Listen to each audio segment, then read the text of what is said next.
જય ભગવાન મિત્રો, હું છું પ્રફુલભાઈ પંડ્યા. મારી યુટ્યુબ ચેનલની અંદર આપનું સ્વાગત છે.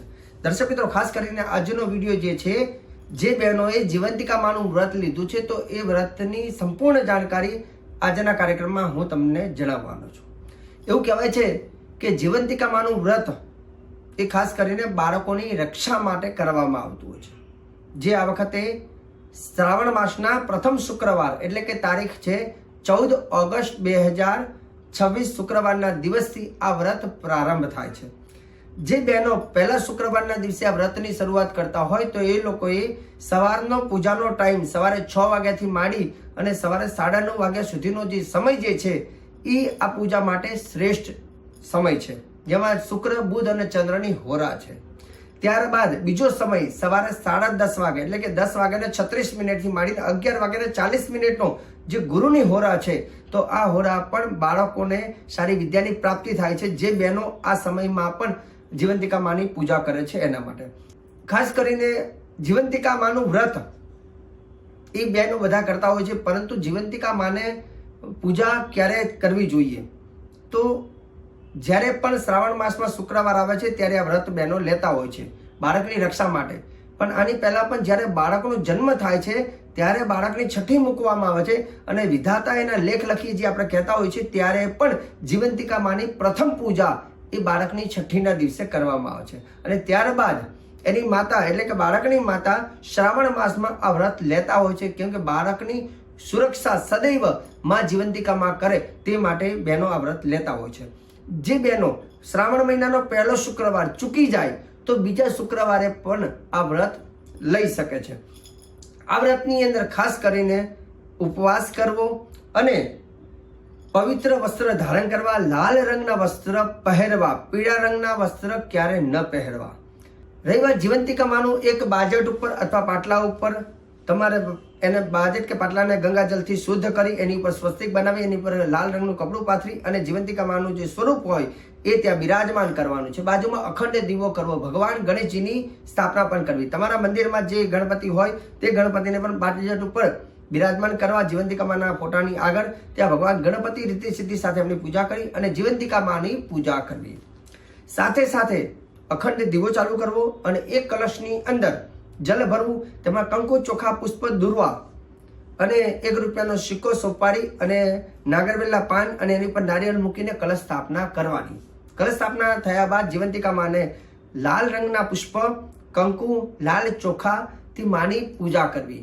ઓમ જીવંતિકાય નમઃ આ મંત્ર છે. ઓમ જીવંતિકાય નમઃ આ મંત્ર બોલી અને માતાજીને કંકુનો ચાંદલો કરવો અને ચોખા જે છે એને લાલ કલરના બનાવી અને ઓમ જીવંતિકાય નમઃ બોલી માતાજીને ચોખા ચડાવવા.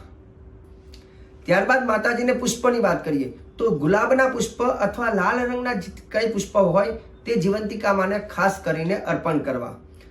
જીવંતિકા માને પ્રસાદની વાત કરીએ તો ખાસ કરીને પ્રસાદની અંદર ખાંડનો શીરો અથવા સાકરનો પ્રસાદ આ દેવીને અર્પણ કરી શકાય. નિયમની વાત કરીએ તો આ વ્રત જેને લીધું હોય એને રક્ત એટલે કે લાલ રંગના જ વસ્ત્ર પહેરવા જોઈએ. આ વ્રત લીધા બાદ બીજા કોઈ વસ્ત્ર તો ન પહેરવા જોઈએ અને એમાં પીળા કલર અથવા કાળો રંગ તો ભૂલથી ન પહેરવો જોઈએ.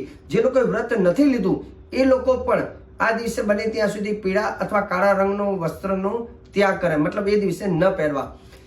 જે લોકોએ વ્રત લીધું હોય એને પવિત્રતા જાળવવી, બ્રહ્મચર્યનું પાલન કરવું અને બહારનું અન્ન અથવા જલ વ્રત લીધું હોય એને ગ્રહણ ન કરવું જોઈએ. બીજું કે વ્રત જેને લીધું છે એને અદુષ્ટ ભાષણા સંતુ, મતલબ કે અપશબ્દ એ દિવસે મુખમાંથી નીકળવા ન જોઈએ, કોઈની નિંદા પણ ન કરવી જોઈએ. સાથે સાથે બાળકની રક્ષા અને સુખાકારી માટે આ દેવીને પૂજન કરી અને દેવીનો એક મંત્ર છે જે મહામંત્ર છે અને તે મંત્ર સ્પેશિયલ બાળકની રક્ષા માટે હોય છે. હવે તે મંત્ર જે છે તે હું તમને જણાવું છું. જે બહેનોએ વ્રત લીધું હોય તે આ મંત્ર દેવીની સામે તમારે બોલવાનું છે. શક્ય હોય તો 108 વખત બોલજો અને 108 વખત આ મંત્ર બોલવાથી સદૈવ તમારા બાળકની રક્ષા જીવંતિકામાં અને એની સાથે માં ગૌરી, ઉમિયા માતા, શિવા, દુર્ગા, ભદ્રા, ભગવતી અને કુળદેવી આ બધા જ રક્ષા કરે છે. કેમ કે આ શ્લોક બહુ ચમત્કારી છે અને રક્ષંતુ એટલે કે માં સ્વયં રક્ષા કરે છે જીવંતિકા માની સાથે સમસ્ત દેવી દેવતા. તો એ શ્લોક કયો છે?